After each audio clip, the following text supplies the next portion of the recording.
tous les alentours. Et voilà. Parce que, vas-y, tu tournes la tête pour me regarder en disant un truc, tu tournes le micro. Oui, bien joué. Ce qui est un grand classique. En conférence, il y a des gens, des fois, quand ils décrivent leur présentation, ils tournent la tête. Ouais, c'est ça. On n'entend plus. On n'entend plus du tout. Eh bien, écoute, c'est pour ça que souvent, moi, je suis installé à ta place. Et en fait, j'invite les gens à s'installer face à moi parce que sinon, ils se retournent sans arriver vers moi. Là, c'est cool. Et c'est vrai que si vous parlez l'un l'autre, n'hésitez pas à garder le micro à côté. Bon, merci beaucoup de venir, tous les deux. Avec plaisir. Oui, de même. Oui. Oui. Merci de venir parler de votre rapport à l'argent tous les deux. Laurane, c'est toi qui m'as envoyé un mail, c'est ça ? Oui, parce que je connaissais les podcasts de Histoire de Daron, notamment. Ok. Et du coup, je me suis dit que ça pouvait être intéressant. Vu qu'on était un couple et qu'on voulait bien parler d'argent, je me suis dit que ça tombait bien. C'est un vrai sujet entre vous ? C'est un sujet que vous avez vu émerger là depuis quelques années entre vous ? Va falloir se lancer dans le truc. Depuis quelques mois, du coup, parce qu'on a emménagé ensemble vraiment chez nous à tous les deux il y a quelques mois. Ok. Et du coup, on s'est dit, comment on fait ? Ok.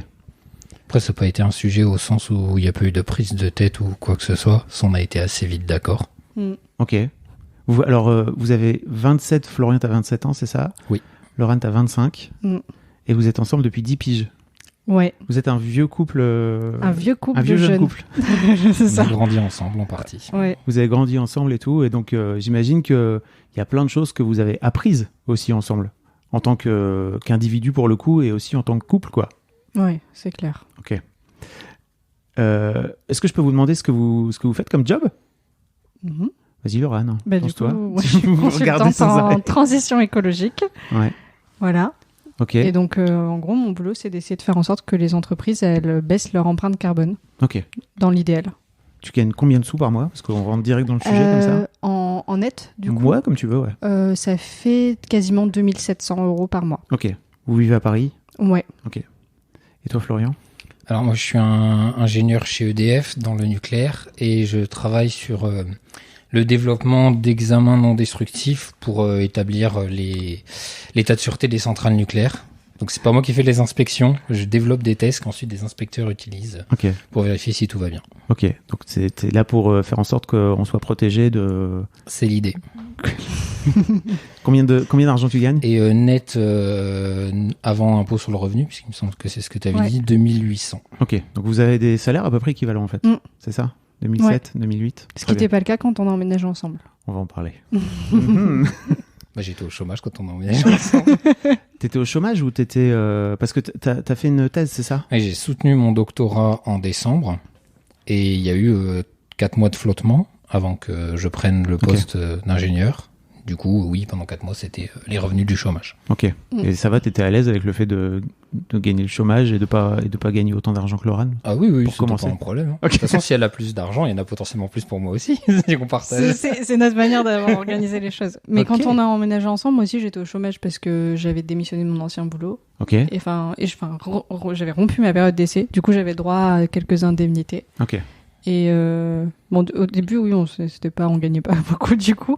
Mais oui, après, pendant 2-3 mois, c'est moi qui avais mon salaire. Ok. Et Flo, il avait le chômage. Ok. Et toi, Florian, t'étais assez confiant sur le fait que t'allais trouver un job sans problème ?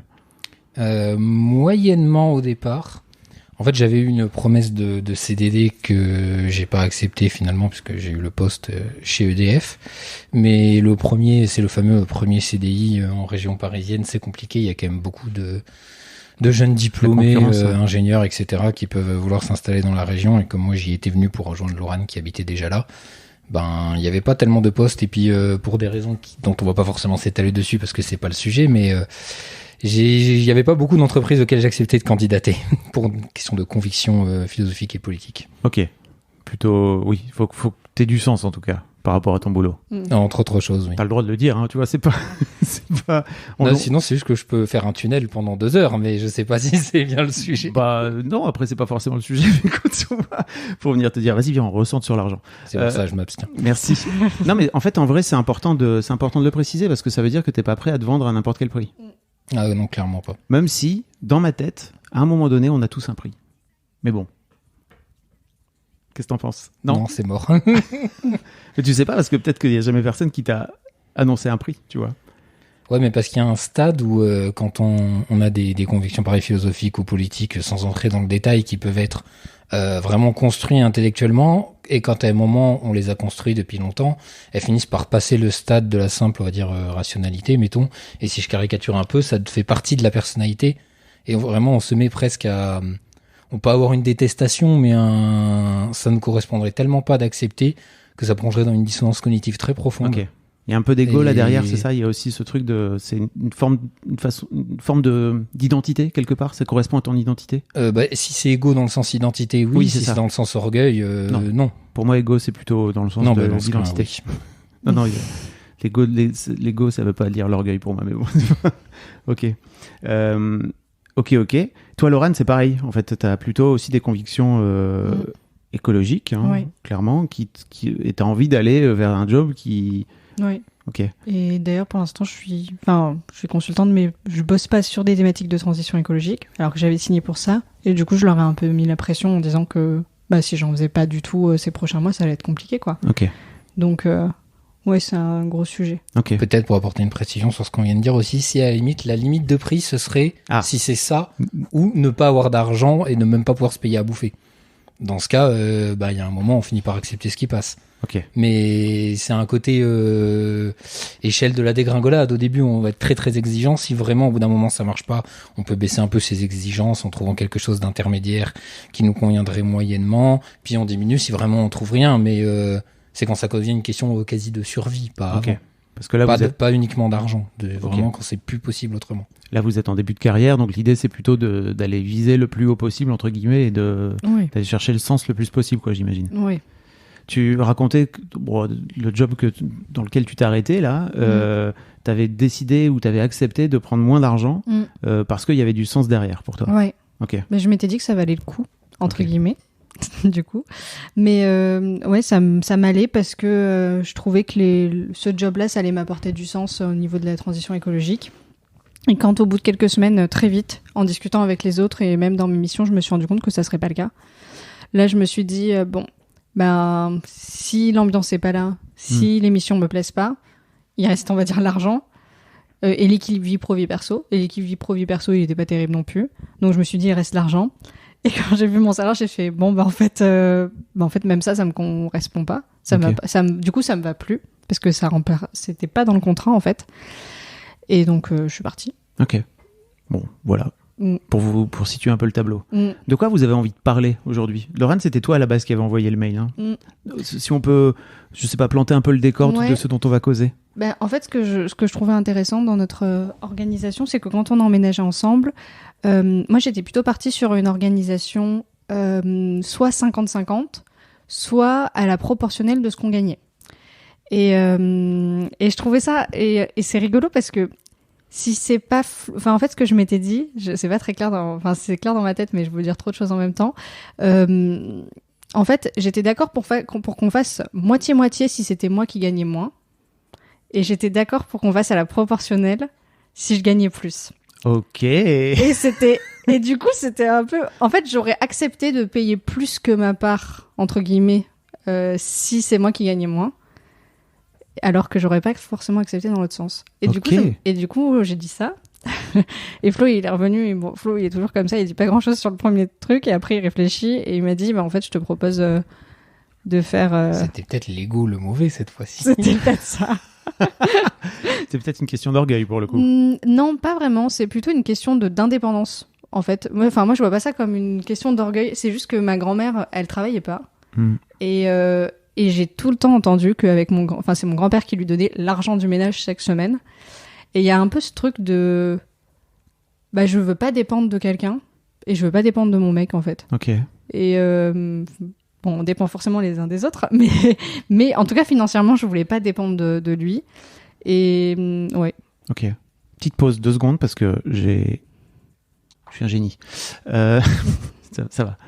Oui, et l'indépendance pour toi, c'était important. Et je crois que c'était un petit côté, un petit relent féministe quelque part. J'avais pas envie de... Un petit relent. J'avais pas envie de dépendre de Flo pour l'argent. Ok. Et puis il y a aussi ce côté de... Enfin, ce qui est rigolo, c'est... Enfin, je mélange un peu tout, mais Titi Lecoq, je crois qu'elle s'appelle comme ça. Tissue. Tissue Lecoq. Ouais. Et je l'ai écoutée parler d'argent et de répartition au sein du foyer. Et je me suis dit, mais j'ai pas envie, si c'est moi qui gagne moins, de repartir avec juste le papier toilette, comme elle disait. Et je trouvais ça... en fait, ça m'a fait vachement réfléchir sur le fait que je voulais pas que celui d'entre nous qui gagnait le moins soit perdant. Alors après, c'est pas parce que tu gagnes moins que tu repars forcément avec le papier toilette. C'est juste qu'en fait, tu peux aussi... l'un des trucs qui se passe souvent, si j'ai bien compris, dans les couples, dans les ménages, c'est que en fait, le mec va acheter l'appartement et c'est lui qui va payer le crédit pour l'appartement, alors que le salaire de la femme va servir uniquement à... Pour le consommable. Voilà. Et tu peux très bien décider, même si tu vis avec des salaires différents, de faire 2 tiers, 1 tiers, et en fait, à la fin, tu as 2 tiers, 1 tiers quand tu revends, si jamais il y a une séparation, etc. Ouais. Quoi. C'est plutôt ça le piège pour moi. Ouais. Et toi, Florian, pardon. Et toi, Florian, comment tu vivais cette proposition à la base de Lorraine? Moi, j'étais pour un partage beaucoup plus absolu, si je puis dire. Par exemple, j'avais même pas de problème du fait d'avoir uniquement un compte commun et pas forcément de compte personnel. L'argent, c'était vraiment pas un problème pour moi. Puis c'est à côté avec l'aspect vision très fleur bleue et romantique du couple, on va dire, qui est que de toute façon, même si on devait se séparer un jour, j'ose espérer qu'on serait suffisamment intelligent pour faire ça dans de bonnes conditions. Et si on en arrivait à se détester, je me demande quelle horreur l'un aurait fait à l'autre pour qu'on s'en retrouve à ce stade, quoi. Mais du coup, la proposition avec laquelle j'étais arrivé et qui finalement a séduit Laurent pour dépasser cette histoire d'indépendance, c'est, certains reconnaîtront la devise, de chacun selon ses moyens, chacun selon ses besoins, on va dire. Et c'était de dire que en fait, on doit chacun avoir autant d'argent à la fin, indépendamment de nos ressources financières. Donc l'idée, c'est, pour le donner en chiffres, par exemple, s'il y en a un qui gagne 2500 et l'autre 1500, on va dire... Mettons, on va devoir payer plusieurs charges, donc on va mettre une somme sur un compte commun et on va garder une part pour soi. Et on peut dire qu'on va garder, par exemple, 500 € pour soi. Donc, mettons que ce soit moi qui gagne 2500 et Laurent 1500. Je garde 500 € pour moi, elle garde 500. Et sur le commun, on mettrait 3000 € en tout, mais 2000 qui viendraient de moi et 1000 d'elle. Et inversement, si la situation était inversée. Donc en fait, il y a vraiment cette notion d'essayer de former un tout cohérent dans le couple, pas juste une somme d'individualité. Il y a la somme d'individualité, évidemment, mais former un tout supérieur à la somme des parties, comme on dit. Et un matheux, tant sans la directe des formations professionnelles. Et donc voilà, d'essayer de faire en sorte ce partage. Donc ça, c'est ce qui concerne les flux, puisque c'est le salaire. Et après, sur le capital, donc on a nos 500 € chacun, on en fait ce qu'on veut. Et sur l'achat des biens type immobilier ou qui ont de la valeur, on les paye avec le commun. Et comme on a considéré que le commun, même si moi j'avais mis 2000 et elle 1000 dans mon exemple, était à nous deux de manière équitable, enfin plutôt égalitaire, dans ce cas-là, la maison ou l'appartement, enfin on n'en a pas, mais si on en achetait un, il serait 50% à moi et 50% à elle, puisqu'il serait acheté sur ces biens communs qui ont été mis ensemble. Donc voilà, c'est la répartition que je proposais, ce qui fait qu'il n'y a pas de... C'est ça l'aspect de dépasser ce côté indépendance, c'est que là où ce système me paraissait avoir une forme de vertu, c'est que si un de nous deux se retrouvait au chômage, mais même sans chômage, avec 0 revenu, il n'y aurait pas cette notion de « Ah, je veux bien te donner de l'argent de poche ». C'est non, on a statué que ça marchait comme ça. Donc là, mettons qu'il n'y ait plus que moi qui gagne 2500, parce qu'avec l'exemple 1500, ce serait compliqué, mais on paye les frais communs. Et par exemple, au lieu de garder 500 pour moi, j'en garde 250 et je lui en passe 250 aussi.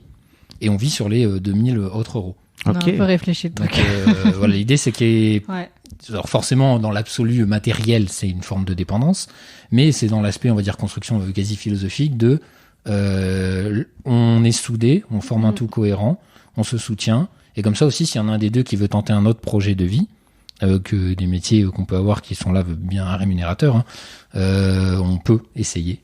Indépendamment des ressources financières, donc évidemment c'est mieux d'en parler à l'autre avant, mais dans des questions de cohésion de couple générale, même indépendamment de l'argent. Clairement. Mais voilà. Puis au moins il n'y en a pas un qui est lésé et qui n'a pas d'argent. Enfin, par contre, il y a tout ce qui rentre dans les dépenses communes, le loyer, les courses, etc. Et on a dit que après il y a des petits trucs sur lesquels on a dit c'était des dépenses personnelles. Par exemple, moi, si je veux m'acheter, ça va faire très cliché, une paire de chaussures, et que Flo, il veut s'acheter une basse ou une guitare, là, par contre, c'est du perso. Ok. Voilà. Parce que moi, j'avais pas envie qu'il ait un droit de regard sur ce que je m'achetais pour moi. Ok. Et je voulais pas en avoir en lui disant t'as acheté encore une basse, c'est de l'argent commun, tu Oui. déconnes. Voilà, au moins il n'y a pas d'histoire, c'est chacun fait ça. Voilà. Par contre, tout ce qui est dépenses de santé, on a dit, même si ça concerne que l'un ou que l'autre, par exemple, moi je vais chez un psy, c'est du commun. C'est de la santé, c'est du commun. Ok. Donc. Toi, Florian, t'as pas de problème avec le fait qu'elle dépense tout ton argent? Non, ça va, je le vis bien. Après, ça, c'est un détail technique d'organisation. C'est pas vraiment lié à la cohérence globale du projet, on va dire. Si, je trouve. Mais tu sais, c'est hyper important d'avoir un projet, comme tu dis, tu vois, une cohérence, etc. Mais après, en fait, pour moi, le diable, il est dans les détails. On en a tu vois. discuté dans le détail Ouais. parce que c'est faire un parallèle. C'est un peu comme dans l'éducation. Des fois, on peut se dire qu'on va avoir un grand projet de La vie. théorie et la pratique. Théorie. Mais même plus loin que ça, on peut avoir un grand projet général de comment on veut globalement éduquer l'enfant, mais on va pas se mettre d'accord sur, par exemple, qu'est-ce qu'on fait si il se comporte mal sur quelque chose, qu'est-ce qu'on fait s'il se comporte bien, et ça va donner lieu à des dissensions, alors pas forcément graves, hein, mais juste en discuter avant permet de les éviter. Donc si on a quand même discuté de qu'est-ce qu'on fait dans quel cas, et voilà, Ouais. typiquement En fait, on a fait une Laurent matrice, parlait mais dans d'aller voir notre le tête. psy, Quoi. et c'est une dépense importante pour son bien-être, au même titre que si moi j'avais une dépense de santé, Ouais. dans ce cas, le commun C'est ça. finance. C'est Ouais. très intéressant parce qu'en fait, Même si je pourrais faire valoir le fait que les basses sont importantes pour ma santé mentale. Oui, mais bon, on va peut-être pas pousser. bah, peut-être On si. pourrait. Après, pour moi, il vaut toujours mieux mixer un psy, une psy et une basse, hein, tu vois, quoi qu'il arrive. De faire appel à un professionnel. Mais bref, ce qui est intéressant, en fait, c'est, j'ai l'impression que dans votre système, et après, je vais vous poser les questions du podcast, hein, mais j'ai l'impression que dans votre système, comme vous avez grandi ensemble, vous n'avez jamais eu de carrière finalement séparée et de patrimoine et de système finalement de vie en tant que célibataire ou dans d'autres couples.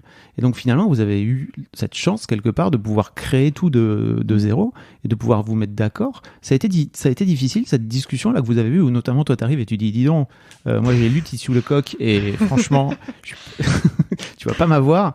Comment ça s'est passé pour vous? Alors, déjà, on n'est pas du genre à s'engueuler. Ok. Du tout. On est très calme. Je pense que au pire du pire, ça va être oh là là, là, franchement, tu baisses d'un ton. Ça va être, je pense que c'est le max de ce qu'on peut faire. Ah, vous engueulez pas?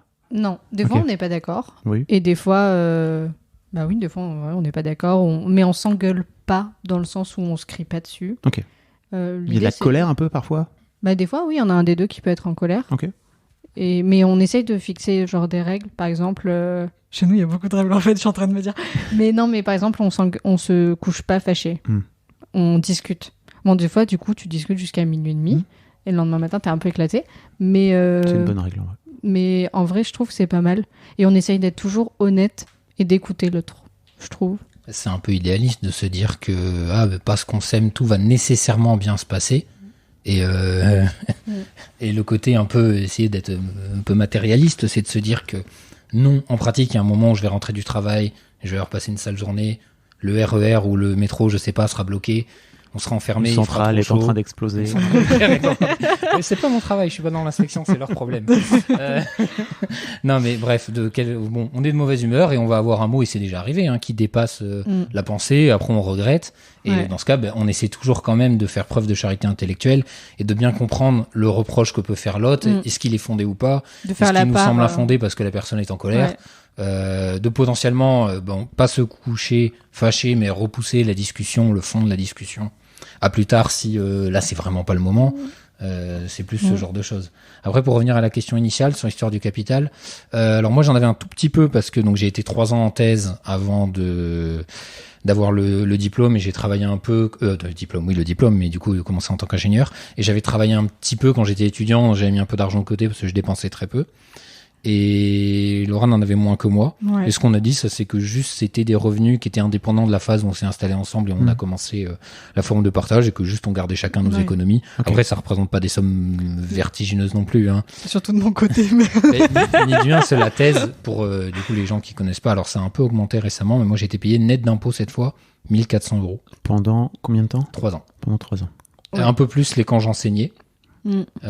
Sauf qu'en fait le fait d'enseigner entraîne une telle perte de la prime d'activité qu'en retour ça augmente les revenus de 60 € par mois. C'est ce grand classique oui, c'est pile poil la zone de transition de la prime d'activité, la thèse. Mais du coup non, on s'est pas engueulé du tout quand Flo il m'a proposé ça.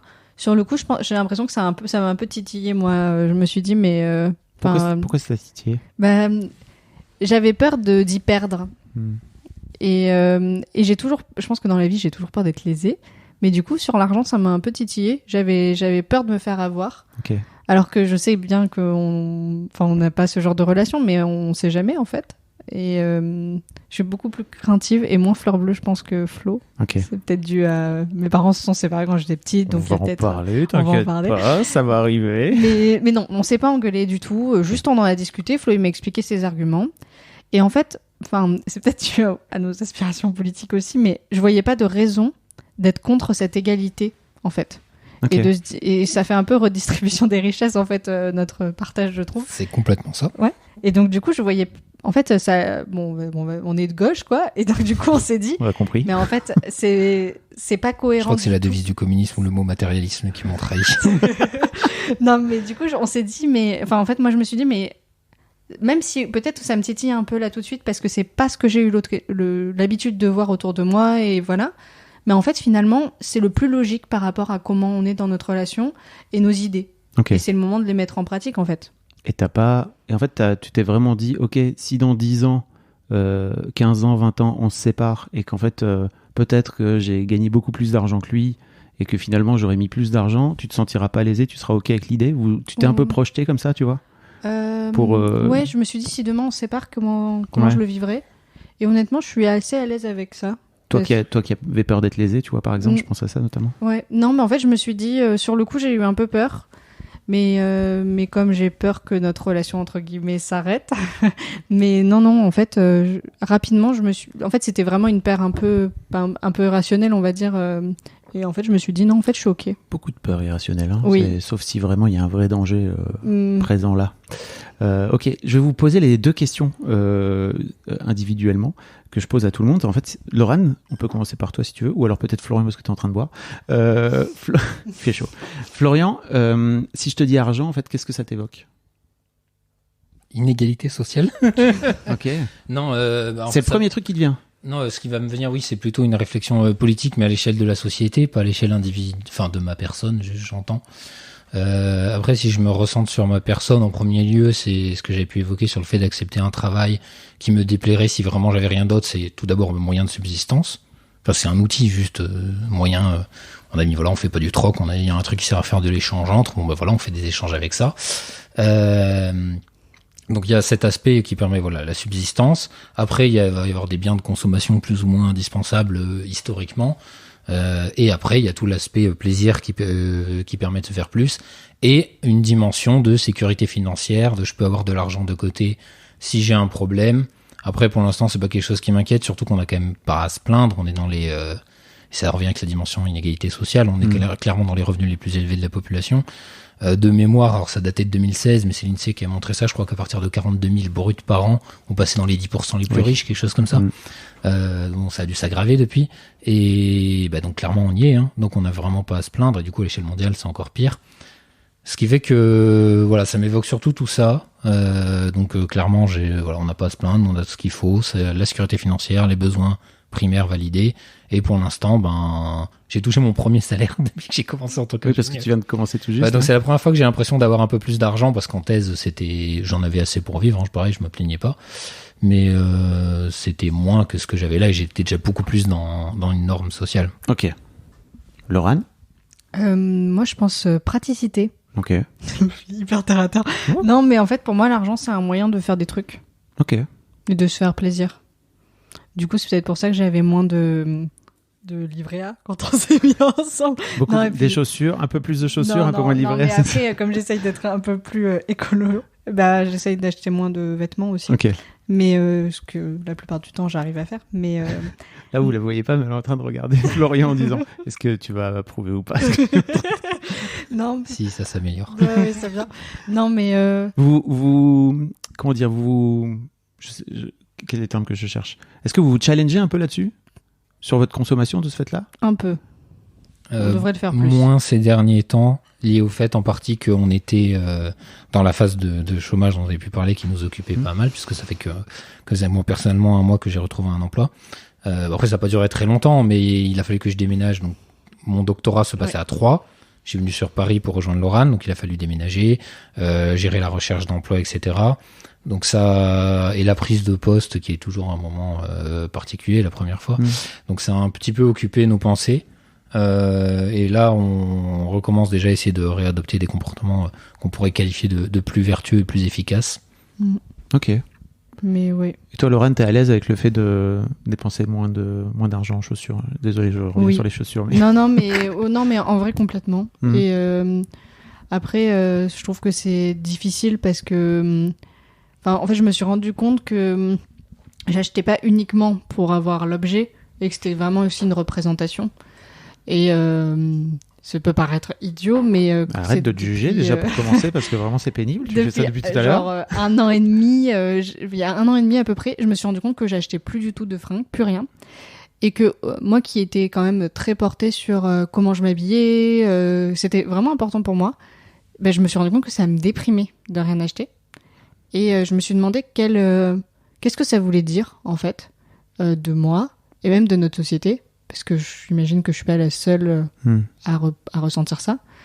Et je me suis quand même interrogée là-dessus. J'en suis pas sortie, clairement, mais j'essaye d'avancer et de me dire que ce que j'achète et ce que je possède, et aussi ce côté nouveauté, en fait, que je trouve que plutôt que de posséder l'objet, c'est plutôt ce truc de se dire, j'ai un nouveau truc et du coup ça me fait plaisir, j'ai l'impression d'être quelqu'un qui se renouvelle, il y a peut-être quelque chose dans cet ordre. C'est ça qui était je me suis dit que c'était super intéressant, mais en fait pour l'instant j'ai pas encore vraiment réussi à dépasser ce truc et me sentir t'as besoin d'acheter pour te sentir rempli quelque part, quoi. C'est ça quelque part, ouais, je pense qu'il y a un truc dans cet ordre. Et t'as compris un peu ce que ça disait de toi, comme tu disais tout à l'heure? Alors déjà, je pense qu'il y a une cause vraiment haute, on va dire, de la société, que depuis que je suis petite, et moi je suis dans 98, dans une société où quand même c'était quand même l'abondance totale. Au supermarché, il y avait des sacs plastiques partout et on en donnait à tout le monde. En vrai, je trouve que c'est quand même une image qui était qui est révélatrice de ce qui se passait. Et donc c'était normal d'avoir des choses nouvelles très souvent. Donc déjà, il faut changer ce mode de fonctionnement-là. Et puis oui, je crois que pour moi ça voulait dire aussi que j'étais féminine, que je prenais soin de moi, etc. Et en fait pas forcément. En fait c'est juste que moi j'avais raccordé ça à l'achat de fringues par exemple, notamment. Et du coup quand j'avais plus ça, je me sentais moins féminine, je prenais moins soin de moi. Alors que en fait ça veut pas forcément dire ça. Ok. Florian, si tu joues avec ta mousse, ça s'entend dans le truc. Je sais pas qui monte ça, mais si c'est possible de couper. Florian, justement, l'autre question que je pose à tous mes invités, c'est est-ce que tu as un souvenir, ou en tout cas ton premier souvenir qui est lié à l'argent? Je suis pas sûr de savoir faire une hiérarchisation temporelle. Ouais, mais en tout cas, tu vois, un truc qui t'a un peu marqué, quoi. J'ai des souvenirs de jeunesse liés à l'argent, mais pas, je saurais pas dire. Faut des histoires d'argent de poche, potentiellement. Mais parfois des dingueries, tu sais, qui viennent d'histoires d'argent de poche idiotes. Non, mais c'est plus des choses bêtes du genre, comment ça se passait avec mes frères, parce que j'ai 2 frères. Oui, ça se passait comment avec tes frères? Juste, alors, de mémoire, le problème c'est que on se construit quand même beaucoup de souvenirs aussi.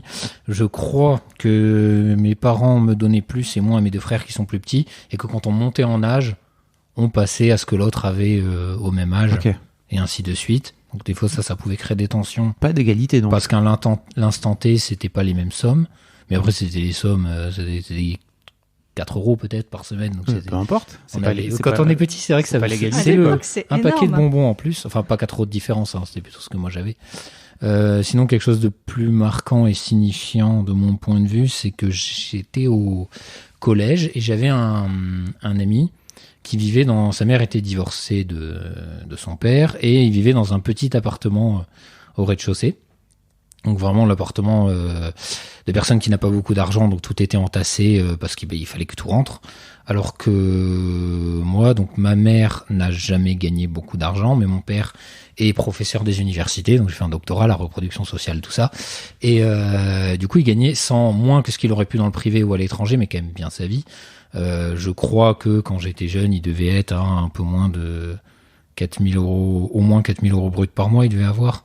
Je connais pas les montants exacts, mais ça devait être l'ordre de grandeur. Quand on regarde les fiches puisque c'est public ce genre de documents, les fiches de paie des professeurs. Mais ce qui fait que, en plus, il a fait construire une maison à une époque où ça coûtait pas grand chose, donc il était propriétaire de la maison tout de suite. Et donc j'ai toujours vécu dans une grande maison, et cette différence avait pu me marquer. Là, mon ami qui lui avait beaucoup moins de moyens que moi, clairement, par rapport à ce que moi j'avais. Et ça c'était il se revenait sur le côté inégalité sociale que j'ai pu mentionner tout à l'heure. Ça t'a marqué, tu crois? Paradoxalement pas tant que ça à l'époque, ou du moins ça a pas conduit à une réflexion politique, parce que au moins jusqu'au lycée j'étais de droite. Ça veut dire quoi de droite quand t'es au lycée? Je me posais déjà beaucoup de questions sur la politique et je me cultivais pas mal. Mais... Tu reproduisais peut-être les idées de tes parents, non? De ton père? Partiellement, mais non, on en parlait peu à la maison. Ouais. Ou alors c'était plus pour faire l'avocat du diable et des débats et des blagues à la con, où l'idée c'était plus de faire des joutes rhétoriques. Okay. Mais ça veut dire quoi alors quand tu dis que t'étais de droite au lycée? Non, je dis ça un peu en rigolant. Oui, je l'ai, mais... c'est pour ça, par exemple, quand je me rappelle quand il y avait eu l'élection Hollande-Sarkozy à l'époque, même si on peut dire centre-droit et droite plus forte, j'étais favorable à la seconde. T'étais favorable à Sarko? Eh oui. T'as changé. J'ai changé. T'as vraiment changé. J'ai fait le parcours inverse, j'ai commencé jeune dans Attends, le parcours il est pas terminé. Mais qu'est-ce qui t'intéressait en fait dans ce que Sarkozy représentait?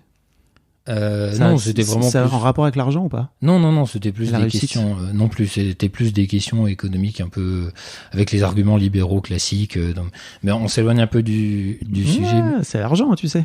Oui, mais c'était la question économique au sens large, mais même quand on dit en politique, il n'y a pas un bien et un mal qui s'affrontent, il y a une multitude de conceptions du bien, et juste ma conception du bien à l'époque était différente. Ok. Et c'était juste pour revenir sur le fait que mon ami qui avait moins, ça m'avait pas forcément marqué en ce sens. À l'époque. À l'époque. Ça t'a marqué à rebours, c'est ça? C'est un peu, en partie, Okay. C'était un peu rétroactif. Ok. Toi, Laurent? Je réfléchissais, j'avais pas tant de souvenirs que ça quand j'étais enfant, parce que j'étais dans une famille qui avait de l'argent, ça se passait bien, je manquais de rien, donc... Ouais, mais... Quand j'étais vraiment très très jeune, dans moins de 18 ans, il n'y a pas grand chose qui m'ont marqué de ce point de vue. Comment tes parents vivaient leur rapport à l'argent? Mon père était à la fois radin et dépensier en même temps. C'est-à-dire radin au sens où il allait toujours essayer d'attraper par exemple les promotions, etc. Mais il ne lésignait pas sur les moyens quand même. C'est-à-dire que, alors par exemple, il allait essayer de trouver les vacances au ski les moins chères, mais on allait en vacances au ski. Donc j'ai eu tous les loisirs, plongée sous-marine, ski, pareil, qui coûtent bonbons. Puis dans ton frigo, c'était toujours et blindé. Le frigo était toujours blindé. C'est ça qui m'a toujours marqué chez Théo. Un peu... Oui, je sais pas, par exemple, s'il y avait une promotion sur une pizza, on allait se retrouver avec 10 pizzas dans le frigo. Ah oui, il y a je caricature un peu 10, mais c'est l'idée. Non, mais oui, il y a un vrai truc il y a un truc moins cher, donc je vais en acheter beaucoup, histoire de faire une bonne affaire, quoi. Et là, c'est ça. Ouais. Ok. Ce qui est un vrai truc, ce qui est une vraie façon de fonctionner, quoi. Il y a... Attends, je suis en train de me souvenir de son prénom, merde. Parce que j'aime bien placer... un peu les biais sur la version à la perte et au gain. J'aime bien placer mes anciens épisodes, tu sais, de temps à autre. Et là, je vais le faire. Si quelqu'un qui est en train de monter ça peut le couper, s'il vous plaît, je me saoule. Jamila. Il y a Jamila, notamment, dans l'épisode qui n'est pas encore sorti, mais qui va sortir, qui racontait que sa mère est capable de faire 3 centres commerciaux pour avoir quelques centimes de moins sur les yaourts et à Auchan d'un côté et à Carrefour en fait c'est moins cher sur les pâtes donc en fait elle va aller acheter. Non, on n'en était pas là, c'était un magasin mais optimisé au sein du magasin. Ok. Laurent, de ton côté moi j'ai un peu honte de mon premier souvenir. T'as beaucoup honte depuis tout à l'heure. Là, t'es en... Non mais en fait quand j'étais petite, je crois que mon premier souvenir ça doit être quand j'avais genre 6 ans et demi, 7 ans. Et j'étais chez mon grand-père paternel il nous gardait avec les cousins avec les petits-enfants de sa femme. Et il nous gardait. Et en fait, je me suis rendu compte qu'il y avait un endroit où il cachait de l'argent.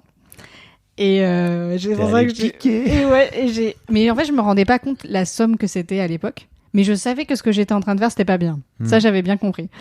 Et donc, j'ai pris l'argent et j'ai pris des billets. Tout l'argent? Pas tout, mais bonne partie quand même. Et suffisamment pour qu'il puisse le voir? Bah oui, mais il s'en est pas rendu compte comme ça. En fait, du coup, j'ai pris l'argent et le lendemain, quand il m'a, en gros, à la fin du séjour, il me ramène chez mon père et je dis à ma belle-mère, tiens, regarde tout l'argent que PV m'a donné. Et bon, c'est pour ça que je pense que je me rendais pas vraiment compte de la valeur que ça avait. Et je lui montre la somme. Et évidemment, c'était une somme, c'était une grosse somme. Je sais pas combien il y avait, mais c'était des gros billets que j'avais piqués. Et donc ma belle-mère, elle va voir mon père. Et tu lui as dit que c'était ton grand-père qui l'avait donné, c'est ça? Oui. Très bien. Gamine qui fait des conneries. Je pense que c'est une des plus grosses bêtises que j'ai faites. Mais et donc je le dis à ma belle-mère qui va voir mon père et qui lui dit il y a un truc chelou là quand même. Enfin on donne pas, je sais pas combien il devait avoir, mais il devait avoir genre 800 balles quoi. On donne pas 800 € à quelqu'un qui a 6 ans et demi quoi. Et donc elle va voir mon père et mon père il vient, il me demande ce qui s'est passé et je pense qu'il a appelé mon grand-père et je me suis fait défoncer. Et genre j'ai été punie d'argent de poche pendant des mois, genre vraiment l'humiliation de devoir retourner chez mon grand-père, devoir lui rendre l'argent et tout.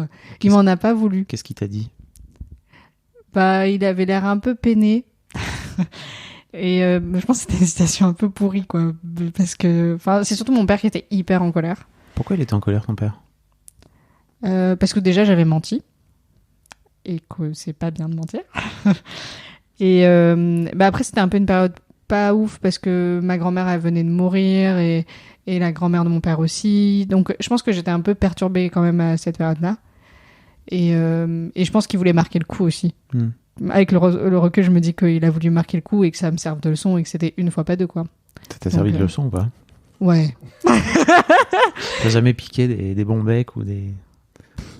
Pas trop. Non, on a une petite arnaque à la maison. Elle a des PTSD maintenant quand sort de l'argent du portefeuille. C'est vrai? Non. C'est pas vrai. Non, c'est pas vrai. Mais ça m'a marqué parce que pendant des mois, mon père, il m'a puni d'argent de poche. Mais vraiment, des mois, ça a duré longtemps. Enfin, peut-être pas des mois, mais avec mon regard d'enfant, vraiment, ça a été très, très long. Et un jour, il y a mon grand-père qui a voulu me donner 5 €. Et mon père, il lui a dit non. Il lui a dit, tu lui donnes pas 5 €, elle est punie. Mais mes parents sont assez stricts. Et du coup... T'as toujours peur d'être lésé, non, c'est ça? Peut-être. Intéressant. Je sais pas si ça a un lien. Mais ouais, du coup... Ouais, ça, je pense que c'est mon plus vieux souvenir. Ok. Vous en avez parlé avec ton père ou pas? Non, pas trop. Non, je crois pas. Mais on en a reparlé avec mon grand-père. Et il y a pas très longtemps, je lui disais que j'avais encore honte de ce souvenir. De la honte que j'ai ressentie quand je suis retournée le lendemain pour rendre l'argent. Et il m'a dit, il a rigolé et il m'a dit qu'il avait oublié lui cette histoire. Mais bon, après moi dans ma tête d'enfant, c'était un truc énorme. Mais tu m'étonnes. Voilà. Et t'en as jamais reparlé à ton père en revanche? Pas trop, non, on n'a pas reparlé. Après, il sait qu'il était, enfin, mon père, c'est quelqu'un qui est, je pense qu'il est du juste, mais il est strict. Ok. Donc là, je pense qu'il a été strict, quoi. Ouais. Donc, mais non, on n'en a jamais reparlé. Quand ton grand-père te donne 5 €, si tu veux, tu peux lâcher, tu vois, à ce moment-là, et dire, ok, ça vient d'une autre source, etc. Quoi, mais oui, mais c'est lui que j'avais volé. Mais j'ai bien compris, mais c'est ton grand-père, à un moment donné, qui décide, quoi. Oui, c'est vrai. On aurait pu voir ça comme ça. Mais bon, ça n'a pas duré après trop longtemps. Ok. Ça va. Qu'est-ce que tes parents font comme métier? Mon père, il travaille à la SNCF. Ok. Il a bossé longtemps dans l'informatique et maintenant, je crois qu'il est plus dans les télécommunications. Et ma mère, elle est chez Orange, elle est contrôleur de gestion, finance, en gros. C'était quoi le rapport de tes parents à l'argent, alors? À part cette anecdote qui a l'air d'être... Mon père, je pense qu'il est plus dans quelque chose... il compte pas. Il est plutôt dans l'argent, c'est fait pour en profiter. Mais il en a pas eu forcément énormément. Donc j'ai toujours eu l'impression qu'en gros il faisait ce qu'il pouvait avec l'argent qu'il avait pour me faire plaisir. Ton grand-père, c'est le père de ton père? Ouais. Ok. Et mais par contre, après on faisait pas des folies quoi. C'était, j'ai jamais manqué de rien. Mais il n'y avait pas cette notion d'abondance que je retrouvais un peu plus dans la famille de Flo.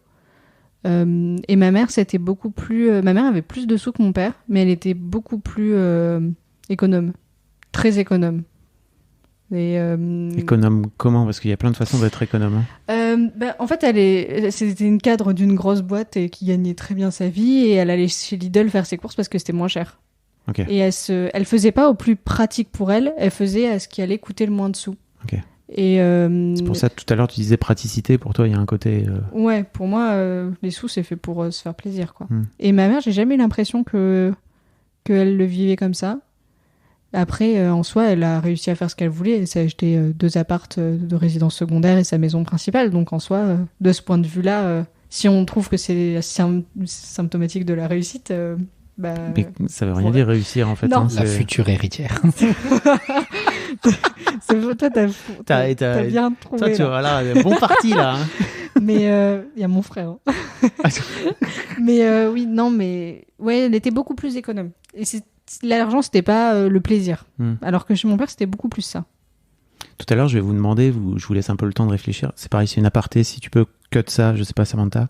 Mais il y a ce documentaire genre la Queer Eye qui s'appelle How to Get Rich sur Netflix qui est génial. En fait, le mec demande aux gens, c'est quoi votre rich life? Et en fait, ça n'a rien à voir avec l'argent. C'est en fait, dans quoi tu veux dépenser ton argent pour que tu kiffes le plus possible. Il va vraiment chercher le kiff, quoi, tu vois. Et donc, notamment, tu vois, par rapport à ta mère, si elle s'est beaucoup privée pour acheter ces 2 appartes, bah, faut vraiment réfléchir à, ok, c'est vraiment ça que tu voulais, au fait, ou parce que en fait, à la fin, tu meurs, quoi, tu vois. Donc, il y a un vrai truc aussi de réfléchir à ce que tu souhaites faire avec ton argent, quoi, tu vois. Ouais. Mais c'est drôle que tu parles de ça. Ça me fait penser à, il y a 2 ans, j'ai eu un problème de thyroïde. Et j'ai grave flippé pour l'opération. Je pensais que j'allais mourir. Ok. Et bon, ce qui était irrationnel, hein, parce qu'ils m'avaient pas dit ça, les médecins. Mais bon, il y avait un petit diagnostic de cancer qui planait au-dessus de ma tête, et finalement, c'était pas le cas, donc c'était cool. Mais oui, ça fait peur le cancer, quoi. Oui, ouais, ça me fait très peur. Et du coup, la semaine avant, on était à la Fnac avec Flo, et je sais pas si tu t'en souviens. Et je t'ai dit. Je me fais plaisir et genre j'ai dépensé 150 € ou 180 balles à la Fnac et j'étais étudiante à ce moment-là donc c'était quand même une somme et je me suis dit tant pis comme ça si ça se passe mal j'aurais pas de regrets et j'ai dépensé plein de sous à la Fnac et j'étais grave contente d'avoir acheté tous les trucs qui me faisaient plaisir parce que je me suis dit si je meurs la semaine prochaine de toute façon fuck quoi. Et t'avais l'impression de te remplir comme tu disais tout à l'heure ou alors c'était plutôt un truc vraiment qui t'a fait plaisir sur le moment où tu t'es dit... Ça m'a fait plaisir. Ouais. Vraiment, ça m'a fait plaisir. Et je les ai toujours, les trucs que j'ai achetés. Mais ouais. Tu t'en souviens, Florian? Pas du tout. Tu t'en souviens pas? Je me souviens jamais de rien. Mais si, c'est pas la fois où on avait acheté tous les DVD et tout qui nous faisait plaisir. Les seuls gens qui achètent encore des DVD. Tu te souviens pas quand on avait acheté Dr House et tout? Quand on avait tout acheté. Oui, on avait acheté des intégrales de série et tout. Lorraine était sur le point de mourir. Ah, je me rappelle pas du lien avec la thyroïde. C'était la semaine avant. Je pense, je l'ai peut-être pas dit comme ça, mais je m'en suis. Ah, tu l'as pas formulé, tu crois? Non, je crois pas. Moi, je me le suis formulé dans ma tête, mais je l'ai peut-être pas dit. Oui, qu'il y avait un côté YOLO. Ouais. Après tout, à la fin, on genre, meurt. Je fais ce que je veux, quoi. Ok. Ça m'intéressait, Laurent, que tu m'expliques un petit peu, et peut-être vice-versa, tu vois. Effectivement, vous vous êtes rencontrés très jeunes, et j'imagine à quel point ça peut faire un changement quand toi, tu vas dans la famille de Florian, et vice-versa, et notamment par rapport à l'argent. Tu parlais d'abondance tout à l'heure. Comment tu as vécu ce changement d'ambiance, ou cette façon différente de gérer l'argent dans la famille de Florian? Je sais pas si je l'ai... Enfin, oui, je l'ai vécu. J'ai trouvé que c'était un peu Disneyland de la bouffe. T'avais 15 ans, c'est ça? Ouais, 14, même pas. Ouais. 14 ans, ouais, 14 ans et demi. Disneyland de la bouffe. C'était un peu Disneyland de la bouffe pour moi, chez tes parents. Et... ouais, c'était vraiment... il y avait autant de bouffe que ce que tu voulais. Alors que chez moi, c'est vrai que ma mère a fait assez attention à ce qu'on mangeait. Donc c'était vachement plus dans le contrôle. Alors que chez les parents de Flo, c'était vraiment ce qui te faisait plaisir, en fait. Okay. C'était vraiment ça. Donc moi je trouvais ça cool parce que c'était pas du tout la même ambiance que chez moi et puis comme Flo il a 2 frères et qu'il y avait tout le temps les amis des frères etc. Bah, en fait ça faisait vraiment colonie de vacances donc pour moi c'était vachement plus joyeux je trouvais que chez moi où on était tout le temps 4 et ça bougeait beaucoup moins quoi. Donc il y a un côté très joyeux mais après ouais. Moi j'ai eu que les côtés positifs du coup de la gestion de l'argent entre guillemets de ses parents parce que moi j'étais là en invité donc moi, j'avais l'abondance de la bouffe et trucs sympas. Ok. Et toi, Florent, quand t'étais chez Lorraine, c'était cool d'être un peu au calme ou pas? En fait, je suis même maintenant jamais trop allé chez elle. Ok. J'ai dû aller en 10 ans 3 fois chez sa mère, 2, j'ai un doute. Je sais plus. Pas beaucoup. Ça se compte sur les doigts d'une Non, il main est pour jamais venu sûr. manger à la maison. Et, Ça, c'est un autre sujet. et chez son père, j'ai dû y aller. Bon, il est à Marseille, donc c'était plus compliqué en partant de Troyes ou même avant quand on était encore tous les deux à Toulouse. Mais j'ai dû y aller les 3 derniers Noëls Ouais. et une fois ou Et deux une fois au ou milieu. deux et pour mon anniversaire l'an dernier. Donc ça Et fait maintenant- une main maintenant- un peu plus grosse, mais Ouais, pas plus. Maintenant, tu viens chez mon père, mais au début, tu venais pas. Non, au début pas du tout. Et du coup Bah du coup, comme je peux pas avoir de Parce que commentaires t'as à faire vu sur une maman. situation que je n'ai pas vécue. Donc t'as pas beaucoup vécu. Non, mais je l'ai vécu par procuration quand Laurent me racontait. Mm. Ok. Ok. Donc le sentiment que j'en avais, c'était que oui, effectivement, sa mère, elle l'a pas dit tel quel, mais était radine et J'ai pas dit ça. bah, l'ai surtout, pas dit. même, tu l'as Non. pas mentionné, mais tu me Mm. parlais aussi sur les quantités. Ouais. Elle Et ma mère, elle refusait faisait pas d'acheter beaucoup. donc tu. ouais. Ah oui. Mais il y avait un truc de contrôle avec la bouffe en particulier, tu crois? C'était ça aussi? Bah, en vrai, oui, parce que souvent quand j'étais étudiante au début, que je rentrais chez ma mère, elle me demandait si j'avais grossi et elle me faisait me peser. Ah. Donc je pense qu'il y a un truc, même je vois qu'elle, par rapport à son propre corps, elle fait attention et tout. Donc je pense qu'il y a quand même quelque chose de l'ordre du contrôle. Oui. C'est pas que de la radinerie, il y a aussi. Ah non, une non, forme je de pense qu'il n'y a contrôle, pas que ça. Mais en fait, je pense qu'elle est plus, avec le recul maintenant, je pense qu'elle est plus économe. Et après, elle est contrôle sur Ok. le corps. Mais c'est deux choses en fait différentes. Faut définir économe, hein, c'est toujours. Ouais, mais économe dans le sens où je pense que c'est quelqu'un qui a investi en Ok. fait. C'est vraiment une investisseuse. Quitte à, du coup, c'est pas l'abondance totale à la maison quoi. Ok. C'est, fait un pari pour l'avenir en fait, à quelque part. Ok. Comment ces deux visions de l'argent, ces deux notions différentes de l'argent se sont réconciliées à un moment donné, ou alors vous vous êtes mis d'accord, vous avez une vraie discussion tous les deux à un moment donné, ou alors quand vous vous connaissez depuis tellement longtemps, vous avez, j'imagine, eu des activités où il y a l'un qui payait, l'autre qui payait, enfin je sais pas comment ça a évolué dans le temps jusqu'à arriver à cette fameuse discussion dont on parlait au début. En fait, comme j'étais assez peu convié chez ses parents au départ, on se voyait pas tant que ça. Surtout qu'on s'est pas mis ensemble dès qu'on s'est rencontrés. Et elle pouvait venir chez moi, mais c'était pas très fréquent. C'était peut-être une fois ou 2 par semaine, grand maximum au tout départ. Et des fois, on se retrouvait dans la rue parce qu'on habitait à 500 mètres l'un de l'autre, quelque chose comme ça. Ah, vous venez du même village? C'est pas un village, mais oui. C'était un village quand j'y étais bébé, mais c'est devenu une ville Ouais, une entre-temps. petite ville. Et par la suite, c'est surtout là où ça devient intéressant qu'on a commencé à avoir, je dirais pas Notre plus vie. d'argent, pas quand j'étais étudiant, mais quand on a commencé à pouvoir vraiment sortir ensemble en quittant l'aspect enfant et en passant à adolescent ou pré-adulte, jeune adulte. Quand j'étais à Troyes et qu'elle était à Paris, quand je montais sur Paris, parce que c'est là qu'il y avait le plus d'activités, on payait chacun nos billets, nos restos ou autres, on pouvait s'inviter, mais Ce qu'on avait dit, ce qu'on faisait, la règle de base, c'était que celui qui prenait le train payait son billet et en contrepartie, il était nourri gracieusement chez l'autre. Sauf pas pour hors les- resto. Oui, c'est vrai, j'avais oublié ça. C'est ça qu'on avait dit. Ok. Comment vous avez établi cette règle? Je sais plus. Je crois que c'est parce que si les deux font des allers-retours régulièrement, ça équilibre à peu près les dépenses, mais que c'était pas le cas. Et les allers-retours Troyes-Paris tous les week-ends, ça coûtait beaucoup d'argent au final, surtout avec un budget étudiant. Ouais. Parce que clairement famille privilégiée, hein. Mais quand j'étais étudiant, mon père me donnait pas énormément d'argent. Je devais il payait le loyer et après je devais avoir un peu moins de 400 € pour toutes les charges autres, donc électricité, internet, téléphone. Peut-être que le téléphone c'était sur lui, mais bon, Ça faisait c'est pas un beaucoup. modulo énorme par rapport au montant. Ce qui fait qu'en fait c'était cher les allers-retours Paris-Troyes. Sauf qu'à l'époque j'avais pas les cartes de TER qui me disaient que c'était beaucoup moins cher, donc. Ça pouvait coûter des fois 60 € l'aller-retour, quoi. Ok. Donc ça piquait. C'était un luxe. Ok. C'était un luxe de vous voir finalement. Oui. Surtout que comme j'ai 2 ans de plus, pendant les 2 premières années, elle était toujours à Toulouse. Et là, c'était... Là, moi, j'avais pas le droit de je crois venir que tous les te 3 voir, mois, donc, c'était le point le plus régulier, presque. Ouais. Ah oui. Ouais, au début, on se voyait pas beaucoup. Et quand je suis arrivée à Paris, les 2 premières années, j'étais tellement la tête dans mes bouquins, on se voyait pas tous les week-ends. au début. Oui, on se voyait assez peu. Ah ouais, donc vous avez été plutôt en relation à distance finalement Ouais. pendant longtemps. ces 10 ans. Mm. Ok. Là, on a commencé à vraiment habiter ensemble que quand j'ai fini mon doctorat et que je l'ai rejoint Donc on s'est... à Paris. Bon, entre-temps, il y a eu des expériences de confinement, Ouais. Ok. mais il y a un stage que j'ai fait, un stage de fin d'études que j'ai fait à Paris. Moi, je dirais On que ça est- fait 3-4 ans qu'on se voit beaucoup plus. On se voit beaucoup plus. Ok. Ouais. Ok. Pour revenir à l'argent, qu'est-ce qui fait aujourd'hui, en fait, à partir de ce que vous avez raconté là, de votre système que vous avez mis en place, que vous mettez en place depuis le mois de septembre, c'est ça, ou vous vivez ensemble Depuis février. depuis le mois de février, donc ça fait 3-4 mois, c'est ça? Ouais. Non, j'étais à 3 jusqu'au décembre, jusqu'à la soutenance. Non, peut-être janvier, du coup. Bon, c'est récent. Oui, quoi. ok, c'est assez récent.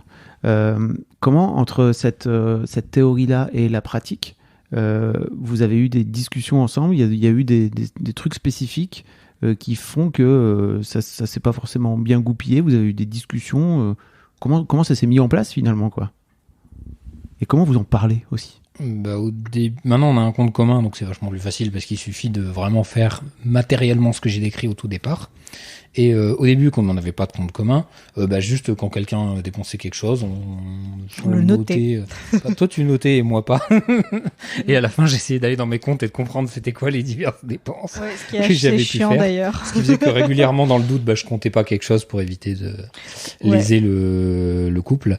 Mais bref, donc non, il y a eu aucune complication particulière. Du coup, ouais, c'est vrai que moi je note tout. Bah après, c'est dans ma manière d'être, je note tout. Mais Comment ça, tu notes tout? non, mais je notais toutes les dépenses, enfin que je faisais ou que Flo faisait. C'était important. C'est pas lié à son rapport Ouais. à l'argent, c'est en général, tu t'es Oui, de organisé. base, je suis quelqu'un d'organisé. Ok. J'ai des to-do list un peu partout, mais Ok. mais oui, du coup aussi pour les comptes. Ok. Moi, je note tout. Toi, Florian, t'es moins organisé? Ou Alors c'est dans le travail, spécifique? si ça peut rassurer des gens. Oui. N'oublions pas que Florian travaille dans le nucléaire.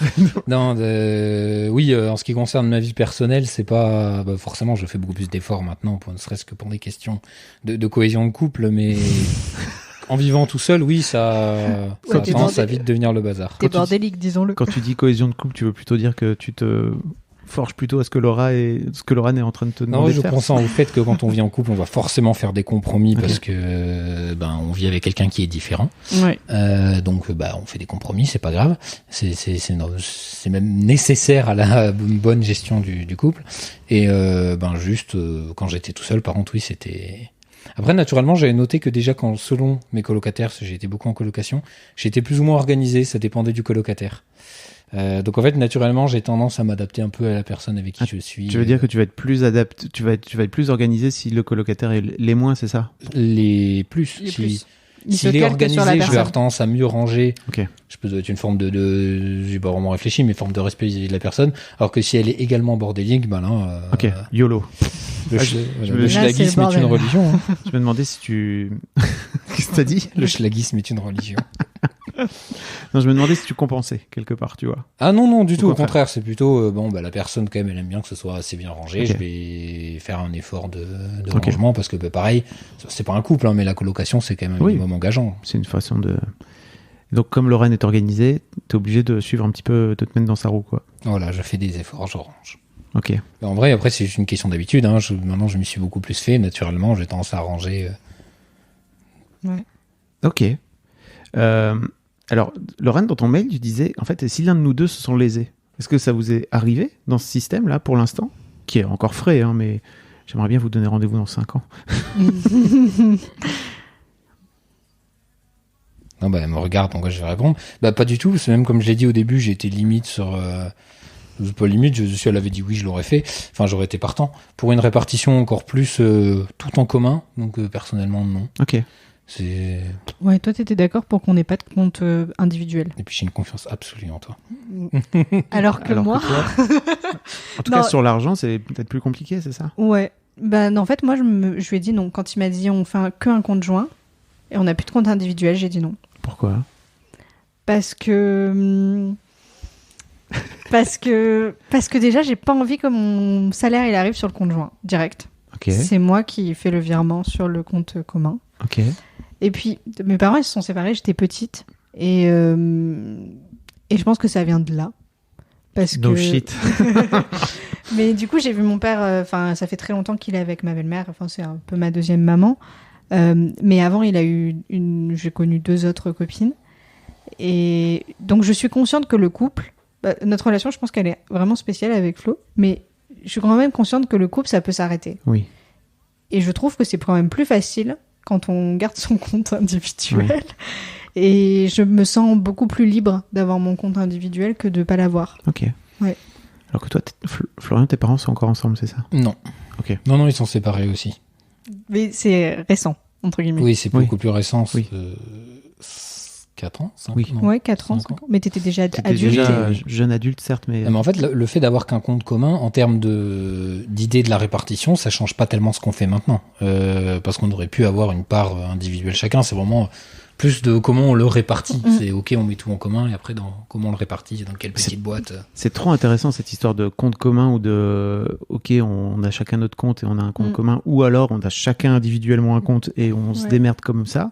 Parce que pour moi, ça dit tellement de la façon dont tu envisages aussi le couple. Moi, j'ai été avec mon ex-femme pendant 25 ans et on avait un seul compte. Et en fait, ça ne m'est jamais venu à l'esprit d'avoir un compte différent et d'avoir chacun un compte séparé. Et quand j'en ai parlé, quand on s'est séparés, que j'en ai parlé un peu autour de moi, vraiment le nombre de gens qui m'ont regardé avec des grands yeux en disant « Mais mec, pourquoi faire ça, quoi ?» tu vois. Et je trouve que ça... C'est intéressant, en fait, tu vois. Et c'est pour ça que je cherchais un petit peu à... Qu'est-ce que ça dit aussi de toi par rapport à cette histoire d'indépendance? Mais je pense que c'est une manière de me protéger, de garder mon compte perso. Et puis il y a aussi le fait que j'ai pas envie que Flo il a un droit de regard sur ce que je fais avec mon compte en banque. Ok. Si à partir du moment si au où... final quand t'achètes quelque chose, tu reviens avec et tu me le montres. Oui, alors... Jusqu'au jour où elle achètera autre chose. Et je te le montrerai pas. Mais il y a aussi cette histoire de... À partir du moment où on s'est mis d'accord sur une certaine somme pour le commun et que cette somme elle est sur le compte commun, entre guillemets, ce que je fais avec le reste, ça me regarde. Ouais. Si le foyer a tout ce qu'il faut pour vivre. Donc, c'est aussi l'idée de garder un jardin privé aussi, dans lequel Florian n'aurait pas forcément accès, ou et ce qui est en plus largement entendable, hein, tu vois. Alors, en vrai, comme on s'est mis en couple très très jeune, notre jardin secret, je pense qu'il est à peu près égal au néant. Mais bon, je pense qu'il y en a toujours un quand même, même s'il est petit. Mais non, c'est pas vraiment pour ça. Okay. C'est plus... je fais un peu ce que je veux. C'est peut-être ma rébellion à 2 balles, mais je fais un peu ce que je veux. C'est pas à 2 balles. Ouais, et en fait, ça me fait toujours penser à ma grand-mère qui devait négocier des sous si elle voulait s'acheter quelque chose. Je veux pas avoir ce genre de rapport. Ok. Et toi, Florian, tu vis bien le fait que Lorane ne te fasse pas 100% confiance, en tout cas sur l'argent. Pardon, je fous les pieds dans le plat, mais parce qu'il y a des gens, il y a des couples qui le vivent comme ça, c'est-à-dire que tu peux aussi le vivre comme ok, en fait, c'est un manque de confiance que tu me fais, quoi. Ce qui a pas l'air d'être votre cas. De toute façon, comme je l'expliquais rapidement sur l'aspect répartition des richesses, ça change absolument rien en fait. C'est juste qu'il y a 2 boîtes en plus au lieu d'en avoir qu'une seule. En fait, ça change quelque chose dans le sens où si toute ta vie tu gagnes plus d'argent qu'elle, en fait, à la fin, si t'as envie de tout mettre dans un pot commun, je l'entends parce que moi j'ai été marié comme ça et tout, et en fait, finalement, ça m'a profité, je crois, quelque part quand on s'est séparés, mais ça aurait pu être dans l'autre sens. Tu peux aussi te sentir lésé dans 15-20 ans. Si jamais toute ta carrière, tu vois, t'as mis au pot alors que Lorane, elle a gagné moins d'argent, quoi, tu vois. Là, ce serait le cas aussi, puisqu'en soi, même comme je donne l'exemple au début, si je gagne 2500 et elle 1500, je garde 500 pour moi, elle garde 500 pour elle, et du coup, je me retrouve à mettre 2000 sur le pot et elle 1000. Ouais. Donc c'est déjà déséquilibré de ce point de vue. Oui. Mais pour moi, c'est pas un problème. Après, cette relation, je me sens vraiment de la vivre avec Lorane comme ça, parce que j'ai confiance en elle, et comme j'expliquais au début, même si on se séparait, j'ose espérer qu'on le fera en bonne intelligence, tout ça. Parce que j'ai pas forcément eu une relation, donc comme ça, je préchote potentiellement une future question, mais avec mes parents à l'argent, j'ai pu rapidement évoquer le fait que mon père me donnait pas tant que ça pendant mes études. C'était largement suffisant, hein, surtout que j'habitais à Troyes, le coût de la vie était pas le plus cher du monde. Mais il y a eu quelques douilles, on va dire, par la suite. C'est un exemple qui m'avait marqué, mais que j'ai pas mentionné tout à l'heure, sans parler des premiers souvenirs. C'était qu'à un moment, j'ai décidé de travailler pour avoir un peu d'argent de poche, parce que ce qui me donnait, en gros, ça permettait ça restait sous le seuil de pauvreté, donc ça permettait de tout payer. J'avais pas à travailler pour acheter à manger, mais je n'avais pas vraiment de quoi faire plus que peut-être une sortie par semaine. Et c'était, si je sortais avec les commandes dans un bar, c'était un verre et pas plus. Donc je me suis dit... T'osais pas leur demander de l'argent à ce moment-là? Non, c'est juste que mon père a décidé que c'était comme ça, et même si j'avais essayé d'en discuter, c'était comme ça et pas autrement. Ok. Et comme ma mère gagnait peu et que c'était surtout mon père qui gérait l'argent, c'était comme ça et pas autrement. Même si elle essayait de pousser un peu. Ah oui. Le soutien de maman en secret. Ok. Et donc j'ai commencé à travailler parce que je me suis dit j'aimerais bien donner des cours notamment parce que j'aimerais bien gagner un petit peu pour pouvoir faire des choses ou m'acheter quelque chose si j'ai envie. Et là il m'a dit tu gagnes plus donc c'est que t'as besoin de moins d'argent et du coup il déduisait ce que je gagnais de ce qu'il me donnait. Là je me suis dit à part sacrifier mon temps libre ça sert pas à grand chose. Et du coup ce que j'ai fait, là c'est l'aveu en ligne, j'ai ouvert un compte sans lui dire. Dans une autre banque sur lequel je mettais l'argent que je gagnais en travaillant. Parce qu'il avait procuration sur il avait procuration sur mon compte. Pourquoi il avait procuration sur ton compte, ton père? Parce qu'il a pas eu le choix. Parce que j'ai pas eu le choix et il m'a dit c'est comme ça et pas autrement. Et comme j'avais pas d'argent et que je vivais assez crochet, j'avais pas le choix. Donc en gros, il te donnait de l'argent. C'est intéressant parce qu'il te donnait de l'argent pour que tu vives en fait. Oui. Mais il considérait que cet argent-là, tu devais le dépenser d'une certaine manière, comme il avait l'idée lui, quoi, c'est ça. Alors la phrase, ça avait vraiment été maintenant, comme tu travailles, t'as plus d'argent, donc t'as besoin de moins, et du coup, il me donnait moins. Ok. Donc à part perdre mon temps libre, ça servait à rien. Oui. Surtout qu'en plus, c'est facteur, j'ai pas vraiment eu ce problème, mais c'est facteur d'échec scolaire de travailler pendant qu'on fait ses études. Donc finalement, ce que j'ai fait, c'est que j'ai ouvert un compte secret dans une autre banque, et j'y mettais l'argent que je gagnais, et comme ça, j'entassais un petit peu. Waouh.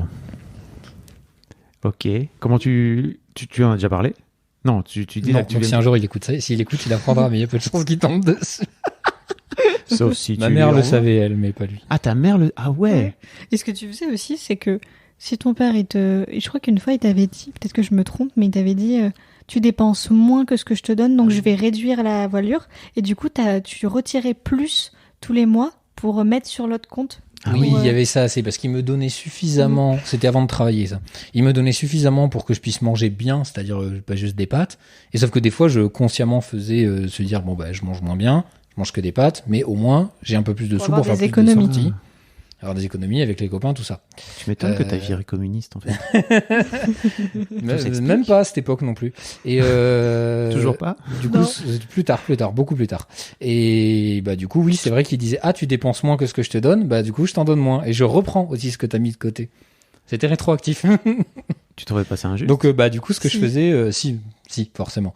Et du coup, ce que je faisais, c'est que je retirais du liquide. Et je me retrouvais avec un stock de liquide que j'allais déposer sur l'autre compte. Au début non, parce que de toute façon je pouvais pas retirer grand chose, c'était peut-être 30-40 euros par mois, parce que même en essayant de pas dépenser trop dans la nourriture, il y avait tous les frais fixes de type électricité, internet, etc. qui faisaient qu'il y avait pas tant que ça, le transport en commun aussi pour pouvoir aller à l'école. Tu te rends compte des histoires quand même, c'est ouf, parce que ta mère était au courant, en fait elle gardait un secret vis-à-vis de ton père. Par rapport à l'argent, c'est ouf quand même. Après, mes parents sont séparés il y a pas longtemps, et pour ceux qui essaient de suivre la chronologie, ça fait que je devais avoir 20 ans, donc c'était il y a 8 ans, 7 ans, un truc comme ça. Okay. Mais leur couple était mort avant.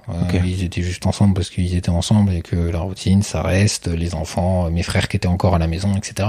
Ok. C'est inspirant, non, pour un jeune couple? Hyper inspirant. Disons que si une leçon que j'aurais tiré de tout ça, parce que la façon dont j'ai présenté c'était une très belle phrase. La manière dont j'ai présenté la construction qu'on a fait avec Laurent, c'était plus en mode réflexion, théorie de la justice, tout ça. Mais ce que j'en ai retenu, c'est que je voulais pas que l'argent soit prise de tête. Alors, évidemment, il faut avoir le luxe d'avoir assez d'argent pour pouvoir se permettre que ce soit pas prise de tête.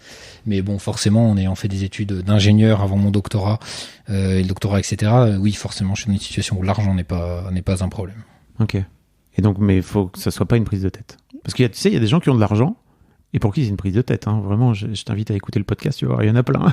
C'est pas forcément parce que t'as de l'argent que c'est pas une prise de tête. Parce que si ceux qui les plus généreux, c'est pas ceux qui ont le plus. Non, c'est beaucoup plus compliqué que ça. Vraiment, parce que tu projettes des trucs sur l'argent qui n'ont strictement rien à voir avec, comme tu disais tout à l'heure, juste un moyen de transaction, en fait. Il y a des gens pour qui c'est une monnaie d'échange, littéralement, humainement, quoi, tu vois. C'est-à-dire, je te donne de l'argent, mais en échange, tu me dois, par exemple, ton père, ce qu'il faisait, c'est que il te donnait de l'argent, mais il attendait que tu le dépenses de la façon dont lui trouvait ça juste, quoi.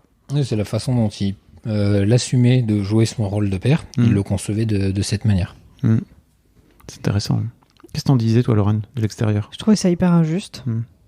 Toi, mais tu te sens pas lésé, non? Si, Flo, en plus, il a un problème avec l'injustice en général. Mais ouais, non, je trouvais ça hyper injuste. Et c'était pas du tout la manière dont mes parents fonctionnaient pendant mes études. quand je suis partie, ils se sont mis d'accord. Ils se sont dit, on lui donne chacun 400 € par mois. Donc j'avais 800 € et je devais tout payer avec ça. Donc mon loyer et tout. Et comme j'habitais à Paris, j'avais 600 € de loyer. Et après, j'avais les APL, ça dépendait les années, mais c'était entre 90 € et 180 €. Alors en fait, ça faisait pas beaucoup par mois, finalement. Et mais le truc, c'était, on te donne tant d'argent début de mois, tu te démerdes. Ok. Si tu veux tout claquer en boîte le premier samedi et dépenser 500 balles et après bouffer des pâtes, C'est ton problème. c'est ok. Mais par contre, viens pas pleurer parce que t'as plus de sous. Ok. C'était ça le principe de base. Et après l'été, moi je travaillais, j'ai fait plusieurs petits boulots un peu pourris, un peu pas très agréables, mais qui me permettaient en gros de... Ce que je faisais, c'est que ça me suffisait pas en vrai ce qu'ils me donnaient. Donc T'économisais pour voilà. tout le reste de l'année, c'est Voilà, ça? et je dépensais un peu l'argent tout au long de l'année. Et quand arrivait l'été, c'était cool parce que je pouvais refaire un peu de sous Ok. et je fonctionnais comme ça. Et j'en ai parlé il y a pas longtemps avec mon père de ça, et je lui disais qu'en fait, les 800 € qu'il me donnait, en fait, ça me suffisait pas. Et il m'a dit, mais pourquoi tu me l'as jamais dit? Et je lui ai dit, je l'avais pas dit parce qu'en fait, j'avais l'impression que c'était ma faute s'il y avait plus de sous. Et que c'était parce que je faisais des dépenses... Parce que t'avais volé les sous de papy ou pas? Non. Non, parce que bon, les 2 premières années, je suis vraiment pas sortie de chez moi parce que je bossais tout le temps. Mais les années d'après, je faisais un peu des restos, etc. Et du coup, j'estimais que c'était ma faute, en fait, s'il y avait plus de sous. C'est parce que j'avais fait, par exemple, un resto par semaine et que du coup, c'était de ma faute, en fait. Et après coup, en y réfléchissant aujourd'hui, 800 €, même avec 90 € ou 180 € de CAF, avec 600 € de loyer, en fait, c'est pas beaucoup. Bah oui. Et à l'époque, je me disais que c'était... Bon, la vie, elle coûtait quand même moins cher quand j'ai commencé mes études. Oh bah oui, ma petite dame. Voilà, mais quand même, en 2016, ça coûtait quand même moins cher. J'ai vu Bien l'évolution quand même depuis que j'habite à Paris. Mais ouais, je crois que je me disais que c'était un peu ma faute, en fait, si j'avais plus de sous. Ok. Du coup, je l'ai pas dit. Ok. Et j'aurais peut-être dû dire, écoutez, il me manque un petit peu. T'avais pas grand-chose à perdre à demander. Non, mais j'ai pas osé. T'avais peur? J'avais peur qu'on me dise que c'était de ma faute, de toute façon. Ok. Donc j'avais qu'à gérer, et c'était ça le principe de base. Ok. Tu regrettes aujourd'hui? Non. Ok. C'était pas important. Enfin, c'est que de l'argent, en fait. C'était pas le cas à l'époque. Ouais, mais... ouais, j'aurais peut-être dû le dire. Mais je sais pas, j'apporte pas vraiment... Ça a pas une importance folle. Ok, pourtant t'es là. L'argent? Ouais, oui, je suis là. Non, en fait, je me suis dit que c'était intéressant de venir parler parce que notre méthode d'organisation, quand on en a parlé à nos potes, ils se sont dit waouh, nous on fait pas comme ça. Ouais, c'est malin. Et du coup, je me suis dit ça peut être intéressant pour les gens ou pas, ça se trouve pas du tout, mais je me suis dit que c'était cool de venir parler de ça. Ok. T'as mentionné aussi les tâches ménagères dans ton mail? Est-ce que vous avez un système par rapport à ça ou... Non, en fait, non, on n'a pas vraiment de système. C'est juste que... Est-ce que vous avez valorisé les tâches, le temps passé sur les tâches ménagères? En fait, on part du principe que celui qui travaille le moins fait plus de tâches ménagères. Ok. Et que du coup, ça légitime aussi notre manière de fonctionner. C'est-à-dire que si demain Flo est au chômage et moi je bosse, on s'était dit qu'il était hors de question que celui qui bosse et qui rentre à 19h30, il doit faire la lessive, le repas, etc. Et que c'est aussi pour ça qu'on a moitié-moitié, on a chacun le même argent de poche, entre guillemets. Ok. En fait, pour clarifier un peu, de toute façon, ce qui est tâches ménagères, on va dire vraiment désagréables, type ménage, on les fait ensemble le week-end en général, donc en fait, il n'y a pas de question de temps puisqu'on les fait en même temps. Pour le reste, pareil, on a tendance à faire la cuisine ensemble, sauf si des fois il y en a un des deux qui a envie de cuisiner tranquille, ce qui arrive aussi. Donc en fait, on répartit juste comme ça. Après, on s'adapte en fonction de comment on est pris. Là, par exemple, aujourd'hui, Laurent revient tout juste de Marseille. Donc elle peut même pas passer par chez nous avant de venir enregistrer ce podcast direct de la gare au podcast. Merci beaucoup. Et du coup, moi j'avais du temps, donc j'ai fait le ménage ce week-end. Ouais. Et par exemple, quand t'étais au chômage, c'est toi qui faisais beaucoup plus de tâches ménagères. Oui. On faisait le ménage ensemble le week-end, mais la semaine, c'est toi qui assurais tous les repas. Ouais, quand je cherchais un travail. Ouais. Ok. Mais vous le valorisez de cette manière-là, en fait, c'est ça? Ok, d'accord. Est-ce qu'il y a un sujet sur lequel je vous ai pas amené, dont vous auriez aimé parler? Dans votre rapport à l'argent et au couple, et peut-être même votre rapport personnel à l'argent, j'en sais rien.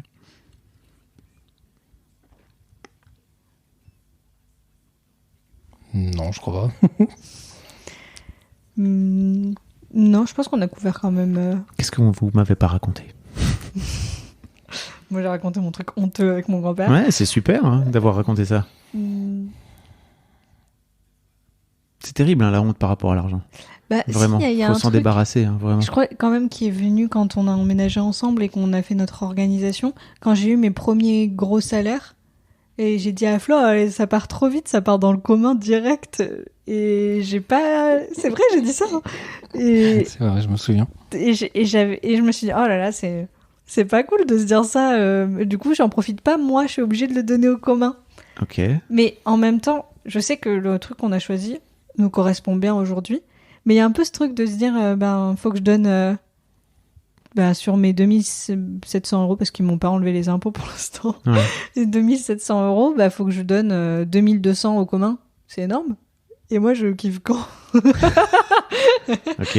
Donc, non, ouais, c'est vrai que c'est pas cool, mais j'y ai pensé. Ouais, la symétrie a pas duré longtemps. Parce que quand j'étais au chômage, j'avais 70 ou 80, je sais plus, % de son revenu. Et donc, j'avais 1000 euros de chômage. Mais c'était pas dû à la symétrie. C'était dû au fait que... C'était par rapport à elle, en fait. C'était individuel. Je crois que c'est plutôt par rapport à... C'est un truc qui est pas clair, à la limite, c'est que je disais 500 euros dans l'exemple, si elle en gagnait 1500 ou 2500 et moi l'inverse. En fait, ça, on n'a pas du tout fixé de valeur. Oui, pour l'instant, non. Parce que la manière dont ça s'est passé, c'est que quand on a emménagé ensemble, il a fallu apporter énormément de dépenses d'argent. Ouais. Typiquement la caution, premier loyer, frais d'agence, il y en a eu pour vraiment beaucoup d'argent, énormément de meubles parce qu'on possédait à peu près rien. Et ce qui fait qu'en fait tout ça on a pris sur nos dépenses personnelles et que comme on a dit au tout départ que les dépenses personnelles on les gardait chacun puisqu'on les avait cumulées avant et qu'elles pouvaient être liées à des efforts qu'on avait fait individuellement avant de dire qu'on faisait ce partage, ça fait que pour l'instant en fait on est au stade où le commun sert à rembourser en partie les apports individuels qu'on a pu faire au départ. On s'est fait un prêt entre nous, quoi. On s'est fait notre couple a fait, non, mais si, individuellement, on a fait un prêt au couple, en quelque sorte. Donc, en fait, on n'a pas encore le côté de se dire, combien on garde, mais en fait, on va juste moduler en fonction de, une fois le loyer payé, les diverses dépenses, et autres, génial, et combien on met de côté en commun aussi, combien on garde pour nous. Donc, on va improviser un peu. Mais alors, vous recalibrez le truc tous les mois, tous les 2 mois, tous les 3 mois, c'est ça? Vous avez une discussion, vous posez autour d'une table et vous dites ok, où est-ce qu'on en est? Ça prend 30 secondes parce que comme on a basculé toutes les dépenses automatiques sur le compte commun, en fait à l'arrivée on se dit bon, le loyer, le commun il te doit combien, il me doit combien t'as gagné, combien j'ai gagné, allez tu gardes ça, je garde ça et puis on le soustrait à ce que nous doit le commun et basta. Et donc toi, Laurane, au départ, ça te piquait le cœur de mettre autant d'argent, c'est ça? Mais en fait, le truc c'est juste que Laurane, elle veut bien être en couple, mais à un moment donné, n'oublions pas le féminisme. Calmons-nous, 2 secondes. Hein. Je veux bien garder ma thune aussi. Non, mais il y a un truc de... Tu touches un salaire pour donner du temps à l'entreprise. Et donc, quand je suis passée du chômage... Moi, j'étais très bien au chômage. J'ai juste repris un travail parce que... ça suffisait pas pour vivre et parce qu'il fallait bien travailler pour gagner des sous, pour faire des trucs ensuite cool. Mais moi, j'ai un souci avec le fait qu'on passe autant de temps à travailler et que voilà, j'ai un souci là-dessus. Oui. Mais oui, du coup, le fait de devoir renoncer à mon temps libre, ou même au chômage en ayant moins de sous, en fait, ça me dérangeait pas trop. Et le fait d'avoir renoncé à ça pour retourner travailler et de pas pouvoir utiliser l'entièreté de ma paye comme je voulais, ça me faisait chier. Mais là, ça commence à aller mieux parce que je me suis habituée au travail.